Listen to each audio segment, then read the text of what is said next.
Praise road હું Stanley Macwan મારી YouTube channel Gujarati Bible સ્ટડીમાં તમારું સ્વાગત છે। મારી ચેનલને આજે અત્યારે આગળ તમે સબસ્ક્રાઈબ કરી લો અને ઈશ્વરના જ્ઞાનમાં તમે વધતા જાઓ। ઈશ્વરે મૂસાને એવું કીધું કે જ્યારે એ લોકો મિસ્ર દેશની અંદર ગુલામ હતા ત્યારે અને 9 પ્રકારની આફતો એ મિસ્રીઓ પર લાવ્યા પછી છેલ્લો એક જ ચમત્કાર બાકી હતો કે જ્યારે પ્રથમ જનિતને મારવાના હતા। એ સમયે પરમેશ્વરે મૂસાને આજ્ઞા આપી કે મૂસા આ મહિનો તમારા વર્ષનો પ્રથમ મહિનો થઈ જાય અને આ પહેલા મહિનાની 10મી તારીખે તમે એક હલવાન ખરીદો અને તમે એ રીતે હલવાન ખરીદો કે તમે આખો ખાઈ શકો એમ એ તમારા ઘરની પબ્લિક પ્રમાણે એ પ્રમાણે હલવાન એટલે ઘેટાનું બચ્ચું તો કે તમારે અટકળ કરીને એટલે કે તમને એવું લાગે કે ભાઈ અમે 2 કિલો ખાઈ શકીએ છીએ ઘરવાળા તો 2 કિલો લાવો અને 2 કિલોનું હલવાન ના મળે તો તમે 2 પરિવાર સાથે મળી જાઓ અને એ રીતે તમે હલવાન ખરીદો અને જેટલી તમારી જરૂર છે એટલું જ એટલે કે વધુ ના જોઈએ એ પ્રમાણે તમે હલવાન ખરીદો અને 10મી તારીખે ખરીદો સવારે બપોરે સાંજે એવું કશું કીધું નહીં પણ 10મી તારીખે ખરીદો પણ 14મી તારીખે સાંજે એને કાપો કે છે એમાં ચોક્કસ સમય આપ્યો 14મી તારીખે સાંજે કાપવાનું અને પછી પ્રભુએ કીધું કે એને તમારે કેવી રીતે ખાવું તો પ્રભુએ એ લોકોને એવું કીધું કે પહેલાં તો તમે જ્યારે એ હલવાન કાપો તો એનું લોહી જે છે ને એ તમારા દરવાજાની બંને બારશાખ ઉપર લગાડો। બંને બારશાખ એટલે 2 પડ। અત્યારે શું છે મોટાભાગે બધી જગ્યાએ એક જ દરવાજો થઈ ગયો આમ એક જ આમ બંધ થાય પણ પહેલાં છે ને ડબલ દરવાજા હતા આમ આ રીતે બંધ થાય બારશાખ તો કે બંને બાજુ આ બાજુ પણ લોહી લગાડો આ બાજુ પણ લોહી લગાડો। પછી બીજું પ્રભુએ કીધું કે ઉત્તરંગ પર એટલે કે દરવાજાના ઉપરના ભાગમાં પણ તમે લોહી લગાડો અને પછી એવું કીધું કે એ લોહી લગાવીને પછી તમારે ખાવા બેસવાનું અને તમારે હલવાન કઈ રીતે બનાવો તો કે તદ્દન બાફેલો નહીં બનાવો એટલે બાફવું તો બાફી નાખવાનું કોઈ પણ તદ્દન બાફેલું નહીં ખાવાનું પછી કે કાચું નહીં ખાવાનું પણ કહે છે કે તમારે એને આગમાં શેકીને એટલે કે ફ્રાય કરીને શેકીને સરસ રીતે તંદૂર મસ્ત મસાલેદાર બનાવીને તમારે એને ખાવું પણ પછી પ્રભુ એવું કીધું કે તમારે એને કડવી ભાજી સાથે ખાવું પછી એવું કીધું કે એને મુંડી પાયા આંતરડા બધું જ ખાઈ જવાનું કશું બાકી નહીં રાખવાનું સવાર સુધી કશું રહેવું ના જોઈએ અને બાય ચાન્સ જો સવાર સુધી રહે તો સવાર તમારે એને આગમાં બાળી રાખવાનું નહીં।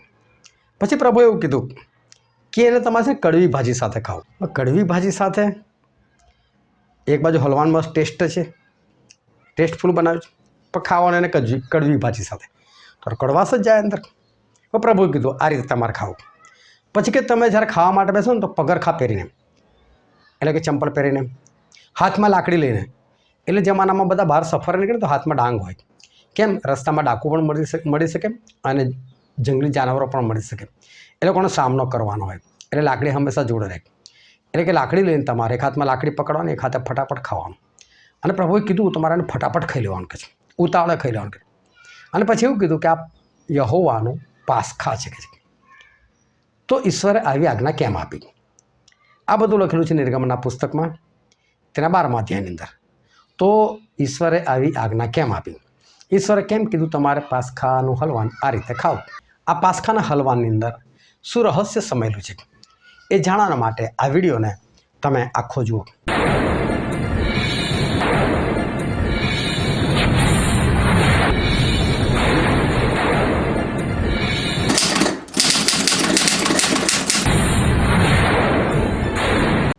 આજે છે તારીખ 14 ડિસેમ્બર 2025 સાલ અને રોજ વોટ્સએપ પર 10 સવાલ પૂછવામાં આવે છે અને એનો વિડીયો બનાવવામાં આવે છે અને આ પણ એનો જ વિડીયો છે પરંતુ આજે રવિવાર છે અને રવિવારે એક ખાસ પ્રશ્ન આવો પૂછવામાં આવે છે કે જેનો જવાબ તમને એક જગ્યાએથી ના મળે તમારા પુસ્તકો ફેંદવા પડે અલગ અલગ જગ્યાએ તમારે જવું પડે અને ત્યારે તમને ખબર પડે કે આ શું કહેવા માગે છે અને ઇનામ પણ આપવામાં આવે છે અને ઇનામની અંદર એ જ હકદાર છે કે જે રવિવારના સવાલોનો પણ જવાબ આપે છે। તમે કેટલો સાચો આપો છો અને કેટલા અંશે તમારો ખોટો છે એ મહત્ત્વનું નથી પરંતુ જવાબ આપવો જરૂરી છે એટલે કે આડધડ ગમે તેવું નહીં પણ તમારે સત્ય શોધવાનો પ્રયત્ન કરો છો ને એ પ્રમાણે તમારે જવાબ આપવાનો છે ભલે અડધો સાચો હોય પોણો સાચો હોય પણ સાચો આપવાનો તમારે પ્રયત્ન કરો ને પછી તમને જે સત્ય છે તો બતાવવામાં આવે છે। તો આ આજના સવાલનો આ વિડીયો છે અને હું તમને બાઇબલમાંથી આ વચન વાંચીને બતાવું છું। નિર્ગમનનું પુસ્તક તેનો 12મો અધ્યાય અને હું વાંચું છું 1 થી 11 કલમ। અને મિસ્ર દેશમાં યહોવાએ મૂસા તથા હારૂનને કહ્યું કે આ માસને તમારા માસોમાંનો પ્રથમ ગણવો, તે તમારા વર્ષનો પ્રથમ માસ ગણાય. ઇઝરાયલના આખા સમુદાયને કહે કે આ માસને 10મે દિવસે તમ પ્રત્યેક પુરુષે પોતાને સારું પોતાના બાપના ઘર પ્રમાણે એક હલવાન લેવું, એટલે કુટુંબ દીઠ એક હલવાન. અને જો કુટુંબ એટલું નાનું હોય કે એક હલવાનને ખાઈ ન શકે તે તથા તેના ઘર પાસેનો પડોશી મળી, તો તે તથા તેના ઘર પાસેનો પડોશી મળી તેમના માણસોની સંખ્યા પ્રમાણે એક હલવાન લે. પ્રત્યેક પુરુષના આહાર ઉપરથી હલવાન વિશે અટકળ કરવી. હલવાન એબરહિત તથા પહેલા વર્ષનો નર હોવો જોઈએ. તે તમારે ઘેટામાંથી કે બકરામાંથી લ્યો, અને તે જ માસના 14મા દિવસ સુધી તમારે તે રાખી મૂકો. અને ઇઝરાયલની આખી મંડળીના સમુદાય તેને સાંજે કાપો. અને તેના રક્તમાંથી લઈને જે ઘરોમાં તેઓ તે ખાય તેમની બંને બારશાખો ઉપર તથા ઓતરંગ ઉપર તેઓ છાંટે. અને તેઓ તે જ રાતે તે માંસ અગ્નિમાં શેકીને 2 ખમીર રોટલી સાથે ખાય. તેઓ તે કડવી ભાજી સાથે ખાય. કાચું કે તદ્દન પાણીમાં બાફીને તે ખાવું નહીં, પણ તેની મુંડી તથા પાયા તથા આંતરડા શુદ્ધ આગમાં શેકીને ખાવ. સવાર સુધી તેમાંનું કંઈ રાખવું નહીં, પણ તેમાંનું જે કંઈ સવાર સુધી રહે તે તમારે આગમાં બાળી દેવું. અને તે તમારે આ પ્રમાણે ખાવું, એટલે તમારી કમર બાંધીને, તમારા પગરખા પહેરીને તથા તમારી લાકડી તમારા હાથમાં લઈને ખાઓ. અને તમારે તે જલ્દી ખાઈ લેવું. તે યહોવાનું પાસખા છે. જો આ પ્રમાણે ઈશ્વરે આજ્ઞા આપી. હવે વાત તો એ છે કે ઈશ્વર કોઈ પણ કામ ખાલી તો ના જ કહે. હવે આની પાછળ શું રહસ્ય રહેલું છે અને આ શું છે, તો હું તમને કહેવા માગું છું કે આ વચન બહુ ધ્યાનથી સમજજો. ઈશ્વર તમારું જીવન પરિવર્તન કરી નાખશે. અહીંયા એક પાસખાની વાત કરેલી છે કે આ યહોવાનું પાસખા છે. સૌથી પહેલું ઈશ્વરે શું કીધું કે આ માસને તમારા માસમાંનો પ્રથમ માસ ગણો. સૌથી પહેલાં તો ઈશ્વર કેલેન્ડર જ બદલી નાખ્યું. એ સમયે જે હિબ્રુનું કેલેન્ડર હતું એનો 7મો મહિનો ચાલતો હતો, અને 7મા મહિનાની ઈશ્વરે એવું કીધું હવેથી આ પહેલો મહિનો. હવે સમજો આપણે જે ઇંગ્લિશ કેલેન્ડર પ્રમાણે ચાલે છે એમાં જુલાઈ 7મો મહિનો છે, અને ઈશ્વરે એવું કહે ભાઈ હવેથી આ જુલાઈ મહિનો છે ને પહેલો, એટલે પહેલો જુલાઈ આવે તો બીજો ઓગસ્ટ થઈ જાય, તો ત્રીજો સપ્ટેમ્બર થઈ જાય. એ રીતે આ લોકોનું આખું કેલેન્ડર બદલી નાખ્યું ઈશ્વરે. તો ઈશ્વરે કેલેન્ડર બદલવાની કેમ જરૂર પડી, કેમ એ મહિનો પહેલો કર્યો? પછી એવું કીધું કે તમારે આ મહિનાની 10મી તારીખે તમારે એક હલવાન ખરીદવું. તો 10મી તારીખે જ કેમ?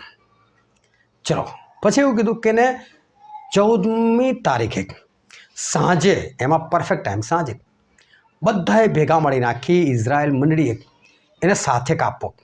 એટલે ટાઈમ ફિક્સ સાંજે, જેવી સાંજ શરૂ થાય એટલે બધાએ પોતપોતાના ઘરોમાં કાપો. અને કાપીને એનું જે લોહી છે ને પહેલાં તો દરવાજાની બંને બારશાખો ઉપર ને ઉતરંગ પર એટલે ઉપરના ભાગમાં જ લગાવી દેવું એને. અને પછી તમારે ઘરમાં બેસીને એને ખાવું. કાચું નહીં ખાવાનું, પાણીમાં બાફીને નહીં ખાવાનું, પણ આગમાં શેકીને ખાવાનું, તંદૂર કરીને ખાવાનું, મસાલેદાર બનાવીને ખાવાનું, પણ એને કડવી ભાજી સાથે ખાવાનું. અને પછી એવું કહે છે કે તમારે જલ્દી ખાઈ લેવું. એની મુંડી પણ નહીં છોડવાની, મુંડી પણ ખાઈ નાખવાની, પાયા પણ ખાઈ નાખવાના, આંતરડા પણ ખાઈ નાખવાના. આંતરડા તો કેટલા ગંદા દેખાય, પણ પ્રભુ કહે છે એ પણ ખાઈ નાખવાના, કશું બાકી જ નહીં રાખવાનું. અને ઉતાવળથી ખાઈ લેવાનું, જલ્દી ખાઈ લેવાનું, હાથમાં લાકડી લઈને ચંપલ પહેરીને ખાઈ લેવું. આ યહોવાનું પાસખા છે. હવે આ વખતે ઇઝરાયલ પુત્રો મિસ્ર દેશની અંદર ગુલામ હતા, અને કેટલાય વખતથી એ લોકોને આઝાદ થવાની પ્રક્રિયા ચાલતી હતી. ઈશ્વર એક પછી બધા ચમત્કારો કરતા હતા. પાણીનું લોહી બનાવ્યું, દેડકા બોલાવડાયા, તીડો આવ્યા, અને મિસ્ર દેશ લગભગ ખલાસ જેવો થઈ ગયો. પણ ફારૂને આ લોકોને છોડ્યા નહોતા. ગમે એટલી તકલીફ પડી પણ ફારૂન હઠીરો થયો, અને આ લોકોને ના છોડ્યા તે ના જ છોડ્યા. હવે શું હતું? હવે પ્રભુ કહે છે હવે આ વખતે છોડશે. અને ફારૂન એટલે શૈતાન. અને આજે માણસને શૈતાનની ગુલામીમાં જ જન્મે છે. કોઈ પણ માણસ કે પવિત્ર આત્માથી ભરપૂર થઈને પ્રભુની જેમ થોડો જન્મ લે છે. દરેક જણ એતા દુનિયામાં જે રીતે લોકો પેદા થાય છે એ રીતે જ પેદા થાય છે. પછી એ મોટો થાય, ઈશ્વરને જીવન સમર્પિત કરે, બાપ્તિસ્મા લે, ત્યારે પવિત્ર આત્મા મળે, ત્યારે વાત ત્યારે. પણ કોઈ પવિત્ર આત્માથી ભરપૂર થઈને આજે જન્મ નથી લેતો. એટલે દરેક વ્યક્તિ છે ને એ શૈતાનના ગુલામ તરીકે જ જન્મ લે છે. હવે શેતાન એને છોડે ક્યારેક. તમે જો તમારા બધાની સાક્ષી કોઈ એવી સાક્ષી નહીં આપી શકે હું તો જન્મ્યો ને ત્યારથી જ એટલો વિશ્વાસમાં કે હજુ સુધી વિશ્વાસમાં વધુ જ કરું છું, કોઈ નહીં કહેવું. પણ તમે એક દિવસની વાત કરશો, આ દિવસે મેં મારું જીવન ઈશ્વરને સોંપ્યું, આ વખતે આ વચન મારા જીવનમાં કામ કરી ગયું, કે જે હોય તે. પણ કોઈક દિવસ હોય છે તમારા જીવનમાં. મેં પણ મારું જીવન જ્યારે ઈશ્વરને સોંપ્યું ત્યારે હું 33.5 વર્ષનો હતો, 33 વર્ષ 5 મહિના 6 દિવસ. હવે તમે જુઓ આ રીતે માણસો શેતાનથી આઝાદ થાય છે. આ ફારૂન ક્યારે આઝાદ કરે? તો પ્રભુએ શું કીધું કે ક્યારે આઝાદ થશે? આ વખતે આઝાદ થશે. આટલી બધી વિપત્તિઓ મેં નાખી પણ એને તમને છોડ્યા નહીં. પણ આ વખતે ફાઇનલ છે એટલે તમારે પાસખા કઈ રીતે ખાવાનું? હાથમાં લાકડી લઈને, પગરખા પહેરીને, ગમે ત્યારે ફારૂનનો ઓર્ડર આવશે, ભાગો અહીંથી જતા રહો, એટલે ભાગી જવાનું, તમારે નીકળી જવાનું, શેતાનની ચુંગાલામાંથી છૂટી જવાનું, આઝાદ થઈ જવાનું અને વિશ્રામના દેશ તરફ એટલે કે સ્વર્ગ તરફ તમારા પ્રાણ કરી દેવું. હવે શું કરવાનું કે હલવાન ખરીદવો કે છે, હલવાન ખરીદો. और બાઇબલમાં હલવાન કોને કીધેલા છે? હલવાન તો પ્રભુ ઈસુ ખ્રિસ્તને કહેવામાં આવે છે. પ્રકટીકરણના 5મા અધ્યાયમાં લખવામાં આવેલું છે. યોહાન બાપ્તિસ્મા કરનાર જ્યારે પ્રભુ ઈસુ ખ્રિસ્તનો બાપ્તિસ્મા કરે છે અને પ્રભુ ઈસુ ત્યાંથી જતા હતા ત્યારે એ શું કહે છે? યોહાન 1:29 અંદર, જો દેવનું હલવાન જે પાપ હરણ કરે છે. તો હલવાન શબ્દ કોના માટે છે? પ્રભુ ઈસુ ખ્રિસ્ત માટે છે. એ હલવાન છે. કેવું હલવાન લેવું? તો કે એબ રહિત, એટલે કે એની અંદર કોઈ પણ પ્રકારનું નુકસાન ના હોવું જોઈએ, ખોડ ખાપણવાળું ના હોવું જોઈએ, દોષમુક્ત હોવું જોઈએ. તો પ્રભુ ઈસુ ખ્રિસ્ત કેવા હતા? પવિત્ર હતા, બિલકુલ પવિત્ર આત્માથી આ પૃથ્વી પર આવેલા. એ કોઈ પુરુષનું બીજ કે સ્ત્રીનું બીજ નહોતા, એ સંપૂર્ણ પવિત્ર બનીને આ પૃથ્વી પર આવેલા. એટલે પ્રભુ ઈસુ ખ્રિસ્ત બિલકુલ પવિત્ર હતા, દોષ વગરના હતા. અને પછી શું કહે છે કે આ તો કે હલવાન, એ તો કે પ્રભુનું પાસખા છે કે છે. તો હલવાન એટલે પ્રભુ ઈસુ ખ્રિસ્ત. હવે પાસખા એટલે શું? તો આ એક જાતનો પર્વનું નામ આપેલું હતું.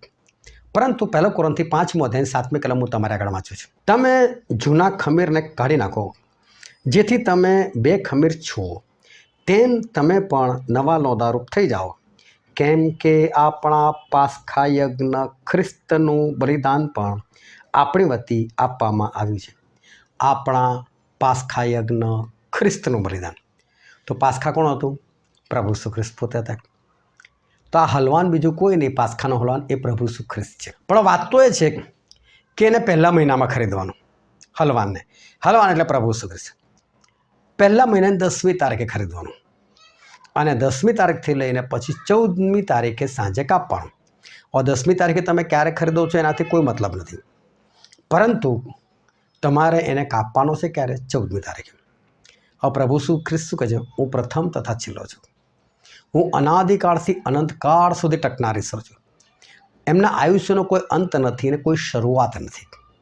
એટલે પ્રભુ ઈસુ ખ્રિસ્તની કોઈ શરૂઆત નથી. એ તો પૃથ્વી પર મનુષ્ય તરીકે આવ્યા, પરંતુ એમની કોઈ શરૂઆત નથી કે ફલાણી સાલમાં એમની શરૂઆત થઈ, એવું નથી. એમનાથી જ શરૂઆત થઈ. એમના આયુષ્યનો કોઈ અંત નથી, એમના આયુષ્યની કોઈ શરૂઆત નથી. એટલે શું કીધું ખબર? કે તમારે 10મી તારીખે ખરીદો, સવારે, બપોર, સાંજે, કશું બી. પણ કાપવાનો ક્યારેક? તો કે 14મી તારીખની સાંજે કાપવાનો. હવે ઈશ્વર જ્યારે આદમની રચના કરી ને ત્યારે તો પ્રભુ ઈસુ હતા જ, અને પ્રભુ ઈસુ જ આદમની રચના કરી. હું તમને પછી વાંચીને બતાવું. યોહાનની લખેલી સુવાર્તા તેનો 1લો જ અધ્યાય અને તેની 1લી, 2જી અને 3જી કલમ. આદિ એ શબ્દ હતો અને શબ્દ દેવની સંગાતે હતો અને શબ્દ દેવ હતો. શું કહે છે? એ શબ્દ દેવ હતો, દેવની સંગાતે હતો. એટલે યહોવા બાપ એની સાથે શબ્દ દેવ એટલે કે પ્રભુ ઈસુ ખ્રિસ્ત હતા. તેનાથી સગળું ઉત્પન્ન થયું. એટલે જે કંઈ થયું છે તે તેના વિના ઉત્પન્ન થયું નથી. એટલે જે કંઈ થયું ઉત્પન્ન એ પ્રભુ ઈસુ ખ્રિસ્તથી ઉત્પન્ન થયું. એટલે આદમને બનાવનાર કોણ હતા? પ્રભુ ઈસુ ખ્રિસ્ત. પણ જે દિવસે આદમે પાપ કર્યું ને ત્યારે એક યોજના બનાવવામાં આવી કે આ પાપથી છોડાવવા માટે એક જણ તો જવું જ પડશે પૃથ્વી પર, અને પૃથ્વી પર જઈને જીવન આપવું જ પડશે. આવી બધી વાતોમાં નથી પડતો હોય કે કેમ પ્રભુ ઈસુને મરીને જ આપણને છોડાવવા હતા. એ બધી વસ્તુ અલગ છે. હું તે પાસખા વિશે સમજાવવા માગું છું. એટલે આ બધું અત્યારે ક્લિયર નથી કરતો ને તો વિડીયો વધારે પડતો લાંબો થઈ જશે. પરંતુ એવું કહે છે પ્રભુ કે એક સોદાબાજી થઈ અને પ્રભુ ઈસુ ખ્રિસ્તે આ પૃથ્વી પર જીવ આપવા માટે આવવાનું જ હતું. પણ એ ક્યારે નક્કી થયું? કે જ્યારે પાપ આવ્યું ત્યારે. અને એ પાપ ક્યારે આવ્યો? જ્યારે આદમને પેદા કર્યો ત્યારે. હવે બાઇબલ એવું કહે છે, બીજો પિત્તર 3 અધ્યાય 8મી કલમ. પણ વહાલાઓ, આ એક વાત તમે ભૂલી ન જાઓ કે પ્રભુની નજરમાં એક દિવસ 1000 વર્ષોના જેવો અને 1000 વર્ષો એક દિવસના જેવા છે. એટલે આપણા પૃથ્વી પરના 1000 વર્ષ તો ઈશ્વરનો એક જ દિવસ થાય. અને પછી ઈશ્વર જ્યારે શરૂઆત કરીને ત્યારે ઈશ્વરે કહ્યું કે અજવાળો થાવ, અને અજવાળો થયો. સૌથી પહેલું ઈશ્વર અજવાળો બનાવ્યો. અને પછી સૂરજ ક્યારે બન્યો? તો કે ચોથા દિવસે. અને પ્રભુ ઈસુ ખ્રિસ્ત ક્યારે આવ્યા? તો બરાબર આદમથી લઈને 4000 વર્ષ પૂરા થયા ત્યારે, એટલે કે 4 દિવસ પૂરા થયા ત્યારે. તો પિત્તર એવું કહે છે, પહેલો પિત્તર 1 અધ્યાય 19 અને 20મી કલમ, પણ ખ્રિસ્ત જે નિષ્કલંક તથા નિર્દોષ હલવાન જેવો છે, તેના મૂલ્યવાન રક્તથી તમારો ઉદ્ધાર કરવામાં આવ્યો છે. તે તો જગતના મંડાણ અગાઉ નિર્માણ થયેલો હતો ખરો, પણ તમારે સારું આ છેલ્લા કાળમાં પ્રગટ થયો. જે દિવસે પાપ આવ્યું ત્યારથી નિર્માણ થઈ ગયું કે પ્રભુ ઈસુ પૃથ્વી પર જવાનું અને જીવ આપવાનું. એ કેવા છે? તો કે નિર્દોષ હલવાન જેવા છે. તો એ પાસખાનો હલવાન કોણ છે? પ્રભુ ઈસુ ખ્રિસ્ત પોતે છે. એ પ્રભુ ઈસુ ખ્રિસ્તને 10મા દિવસે ખરીદવાના અને 14મા દિવસે હલવાન કાપવાનો. તો જો 11, 12, 13 અને 14મો દિવસ, એટલે 14મા દિવસે પ્રભુ એ હલવાન કાપવાનો હતું. એટલે કે વચ્ચે કેટલા દિવસ થયા? તો 4 દિવસ. તો 4 દિવસ પ્રભુ ઈસુને પણ રાખી મૂકેલા હલવાનને વધ થવાના માટે. એટલે કે પ્રભુ ઈસુ ખ્રિસ્તને વધ કરવા માટે 4 દિવસ રાખી મૂકવામાં આવેલા. આપણા 1000 વર્ષ તો એમનો એક જ દિવસ. તો હલવાન બીજું કોઈ નહીં, પ્રભુ ઈસુ ખ્રિસ્ત પોતે હતા. હવે આગળ આપણે સમજીએ કે પ્રભુ ઈસુ ખ્રિસ્તનું નામ શું? તો હમણાં જ આપણે યોહાનની સુવાર્તામાં શું વાંચ્યું? આદિ એ શબ્દ હતો. કે પ્રભુ ઈસુ ખ્રિસ્તને નામ શું આપવામાં આવેલું? શબ્દ. પ્રભુ ઈસુ આપણા માટે જીવ આપ્યો. તો પ્રકટીકરણ 19 અને 13માં શું લખેલું છે? આપણે વાંચીએ. તેણે રક્તથી છંટાયેલો જબ્બો પહેરેલો છે, તેનું નામ દેવનો શબ્દ છે. પ્રભુ ઈસુ ખ્રિસ્તનું નામ શું છે? દેવનો શબ્દ. એ તો દેવનો શબ્દ છે. બીજે કલમ વાંચું છું, યોહાન 6:35. ઈસુએ તેઓને કહ્યું કે જીવનની રોટલી હું છું, જે મારી પાસે આવે છે તેને ભૂખ નહીં જ લાગશે, અને જે મારા પર વિશ્વાસ કરે છે તેને કદી તરસ નહીં જ લાગશે. પ્રભુ ઈસુ ખ્રિસ્ત એવું કહે છે કે જીવનની રોટલી હું છું. તો પ્રભુ ઈસુ ખ્રિસ્ત કોણ છે? રોટલી છે. પ્રભુ ઈસુ ખ્રિસ્ત કોણ છે? તો દેવનો શબ્દ છે. દેવનો શબ્દ એટલે શું? તો દેવનો શબ્દ એટલે બાઇબલ. આ બાઇબલની અંદર દેવના શબ્દો છે ને, તો એ આપણા માટે આ પ્રભુ ઈસુ ખ્રિસ્ત સમાન છે. આ દેવનો શબ્દ છે. એ શું છે? રોટલી છે. તો આ દેવના શબ્દને શું કરવાનું છે? આપણે વાંચવાનો નથી, ખાવાનો છે. અને આ જ પાસખાનું હલવાન છે. તો પાસખાનું હલવાન એટલે આત્મિક દ્રષ્ટિએ જોવા જઈએ તો ઈશ્વરનું વચન, અને ઈશ્વરના વચનને આપણે શું કરવાનું છે? ખાવાનું છે. એટલે બાઇબલ શું કહે છે? કે પાસખાનો હલવાન તમે ખાઓ. પણ કેવી રીતે? તો જે દિવસે તમે એને કાપો તો પહેલાં તો એનું લોહી જે છે એ તમારે દરવાજાની બંને બાર શાખો અને ઓતરંગ પર લગાવવાનો. હવે જો તમારા હાથમાં સમજો કે લોહી છે, અને તમે આમ લોહીવાળો હાથ લઈ અને તમે દરવાજાની આ બાજુ લગાવો છો. મારે એક્શન બરાબર જોજો. આ બાજુ લગાવો છો બંને બાર શાખો પર, એટલે ફરી પાછું તમે આમ લગાવો છો. પછી તમારે ઉપર પણ લગાવવાનું છે, એટલે તમે આમ ઉપર લગાવો છો. હાથ આમ કરીને તો ચાલવાના નથી, તમારા હાથ નીચે તો આવશે ને ચાલવા માટે. આમ જો, આમ આમ આમ અને આમ. તો શું બન્યો? ક્રોસ બન્યો કે નહીં? પ્રભુ ઈસુ ખ્રિસ્તનું મરણ ક્રોસ પર થવાનું છે વર્ષો પહેલાં. આ ભવિષ્યવાણી એ નિર્ગમનના 14મા અધ્યાયની અંદર છુપાયેલી હતી. તો કહે છે લોહી તમારે આ રીતે લગાડવાનું. ઘર, પ્રભુ ઈસુ ખ્રિસ્તનું ઘર કોણ છે? આપણે છે. તમે જીવતા દેવનું મંદિર છે, શું તમે નથી જાણતા? આપણે એમનું ઘર છે. આપણી ઉપર છે ને સૌથી પહેલાં પ્રભુ ઈસુ ખ્રિસ્તનું લોહી હોવું જોઈએ. તો પેલો વિનાશક જે છે ને, શત્રુ શેતાન, એ આપણી અંદર નહીં આવે, આપણને મારી નાખવા માટે નહીં આવે. પ્રથમ જનિત કેમ મરી ગયા? જ્યાં લોહી નહોતું. આજે માણસો કેમ મરે છે? જે લોકોને શેતાન મારી જાય છે, ખોટ રીતે મારી નાખે છે, બીમારીઓની અંદર, એક્સિડન્ટની અંદર. કેમ? ઈશ્વરનું રક્ષણ હતું, ઈશ્વરનું લોહી નહીં પર હતું, એટલે મરી ગયા. એ રીતે હું તમને બહુ સ્પષ્ટ કહું, આપણું મોત એવી રીતે થવું જોઈએ કે પ્રભુ ઈસુના નામના કારણે કોઈ મારી નાખે. ખ્રિસ્તી છે, પ્રભુ ઈસુને મારી નાખો, બહુ સારું.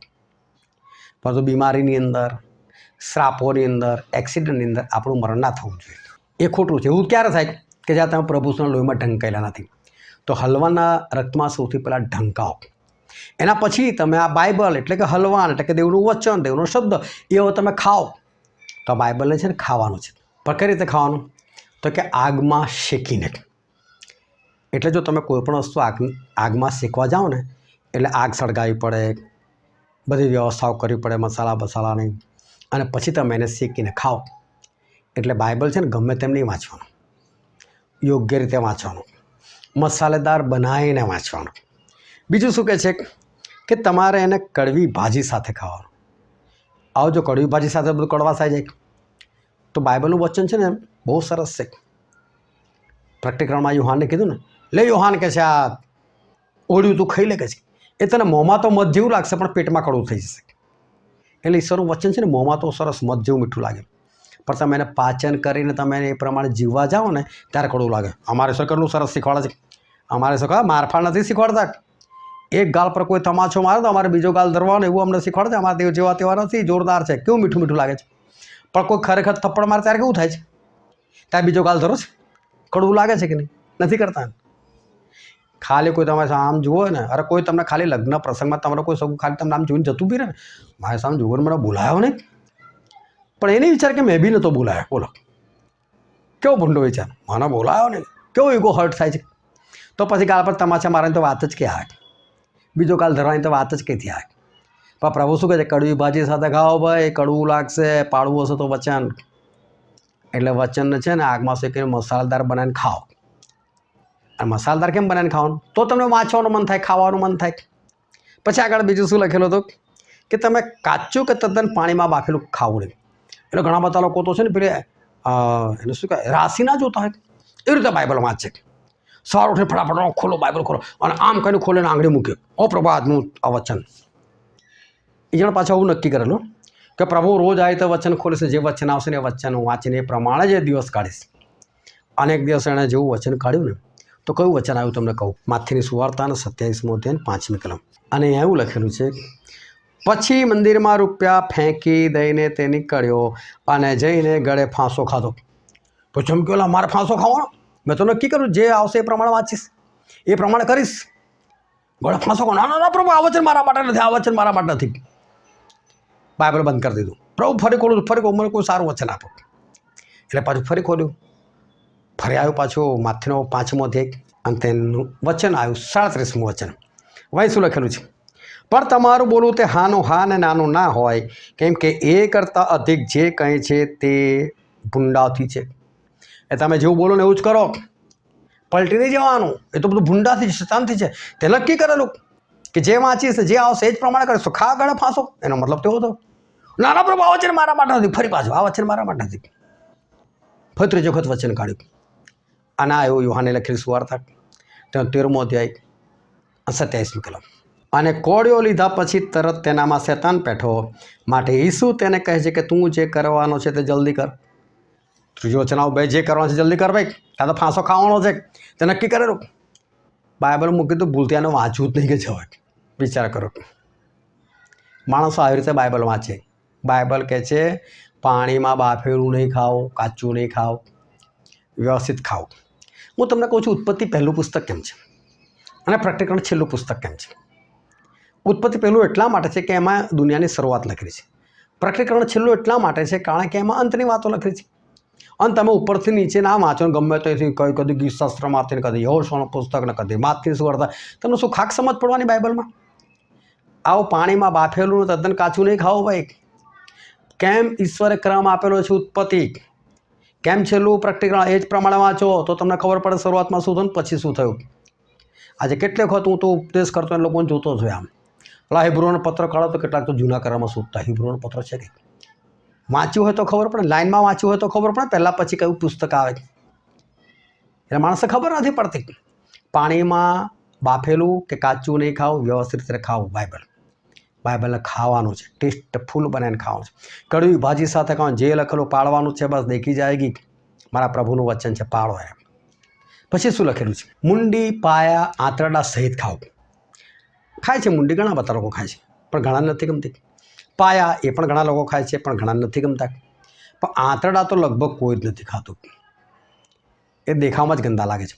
પણ બાઇબલ શું કહે છે, મુંડી પાયા આંતરડા ખાવાના. और बाइबल अंदर से मुंडी पाया आंतरड़ा है, निर्गमन, लेवी, गणना, आ बधामां तो विधिओ अने गणतरी ने वंशावળી आ બધું લખેલું છે. લોકોને ગમતું જ નથી વાંચવાનું, છોડે હટાવવા. હજકેલ પ્રબોધકનું પુસ્તક વાંચો, યશાયામાં કેટલા સમજ જ નથી પડતી શું લખેલું છે, આ શું કહેવા માગે છે. મુંડી પાયા આંતરડા જેવું લાગે, નહીં ખાવું, છોડો, હટાવવાને. એક જણા તો મને પૂછે, તમને બાઇબલમાંથી કયું પુસ્તક ગમે? એટલે અમે કહું, આવું ના હોય, બધું ગમવું જ જોઈએ, બધા ઈશ્વરો વચ્ચે. ના, મને તો છે ને પ્રયુક્તના કૃત્યો બહુ ગમે. મેં કેમ? તો કે અંદર છે ને સરસ વાર્તા વાંચતા ને એવું લાગેલો, પાડું તો એને પછી બી નથી. કમસે કમ તને એ ગમે છે તો એ પ્રમાણે તો જીવન જીવું, એ પણ નહીં. એટલે મુંડી પાયા આંતરડા સાથે ખાવું એમ બાઇબલ કહે છે. એનામાં તમને કોઈ પુસ્તક ગમે છે નથી ગમતું એવું ના ચાલે. બધા જ ઈશ્વરના વચનો છે, સરખી રીતે વાંચીને ખાવાના એને. પછી શું લખેલું છે? સવાર સુધી કશું રાખવું નહીં, અને સવાર સુધી રહે તો આગમાં બાળી નાખવાનું. આ સવાર એટલે કઈ સવાર? અને હું તમને કહું કે આ છુટકારાની સવાર. એટલે પ્રભુ આવશે અને આપણને એમની સાથે લઈ જશે, દુષ્ટોને મારી નાખશે. એટલે કે પુનરુત્થાન થાય ને આપણું, એની પહેલાં ખાઈ લેવું ભાઈ. રાત્રે ખલાસ જ કરી નાખવું, પૂરું જ કરી નાખવું. આજે હું તમને કહું કે તમે મને સાંભળનારા કદાચ પ્રશ્ન પૂછું ને કે ભાઈ તમે બાઇબલ પૂરું કર્યું, તો શરમમાં મૂકાઈ જાઓ, પૂરું જ નથી કર્યું. તમે તમારા છોકરાને શીખવાડો છો, પહેલાં ધોરણમાં 4-4, 5-5 ચોપડે પૂરી કરાવડાવો છો, એક વાર નહીં 3-3 વાર પૂરી કરાવો, ચોથે વખત રિવિઝન બી કરાવો છો. બાઇબલ કદી કરાવ્યું? એટલે કમસે કમ વર્ષમાં તો એકવાર બાઇબલ પૂરું કરો. અને ગુજરાતી વાંચનારાનું કહું છું, ખાલી રોજના 10 પાના વાંચો તો બી 3 મહિનાને 10 દિવસની અંદર તમારું બાઇબલ પૂરું થઈ જશે. 2-4 દિવસ આમ તેમ થઈ જાય, કદાચ તમે 4 મહિનામાં પણ બાઇબલ પૂરું કરો. ખાલી 10 જ પાના વાંચો, જેનો અડધો કલાક થાય છે બસ. જો તમે અડધો કલાક વાંચો ને બાઇબલ, તો 4 મહિનામાં તમારું બાઇબલ પૂરું થઈ જાય, વચ્ચે ગેપ વાગે તો પણ. અને 4 એટલે 4, 8 અને 12, એ રીતે 3 વખત આપણે ગણો તો 1 વર્ષની અંદર તમે 3 વખત બાઇબલ પૂરું કરી શકો. એની જગ્યા પર તમે 20 વર્ષના, 50 વર્ષના, 70 વર્ષના, તમારાથી બાઇબલ પૂરું નથી થયું. આવું ના ચાલે.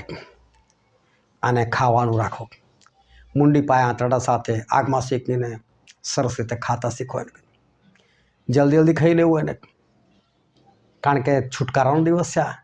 આ જ એક ચમત્કાર એવો હતો કે જેમાંથી તમારે ફાર્મની ગુલામીમાંથી નીકળીને આઝાદ થવાનો હતો. આ પૃથ્વી પર આવવાનામાં છૂટીને તમારે સ્વર્ગમાં પહોંચવાનું છે. એની પહેલાં પૂરું કરો, વ્યવસ્થિત રીતે એને પૂરું કરો. અને પછી શું લખેલું છે? જો સવાર સુધી બચીએ તો આગમાં બાળી નાખવું. પ્રભુ આવે પછી બાઇબલની જરૂર છે? ભાઈ બાળીને ફેંકી દો, કોઈ કામનું નહીં. સ્વર્ગમાં જઈને બાઇબલ વાંચવું છે? અત્યારે સમય છે, અત્યારે વાંચી લો. અને વાંચવું એટલે ખાવું, ટેસ્ટફુલ બનાવીને ખાઓ તમે. અને પછીની જે છેલ્લી વાત હતી, કમર બાંધીને ખાઓ, પગર પહેરીને ખાઓ. આ બાઇબલ એવી રીતે વાંચો, એવી રીતે પાળો કે બસ પ્રભુ શું આયા જ રહ્યા છે ને મને લઈને જવાના છે, જગતના વાનામાં નાખો હોય જાઓ. તો આ હતું પાસખાનું હલવાન, જે પ્રભુ ઈસુ ખ્રિસ્ત પોતે છે. આ રીતે તમે બાઇબલને ખાતા શીખો કે જેથી કરીને આકાશના રાજ્યના તમે વારસદાર બનો. ઈશ્વર તમને આશીર્વાદ આપે. આમેન.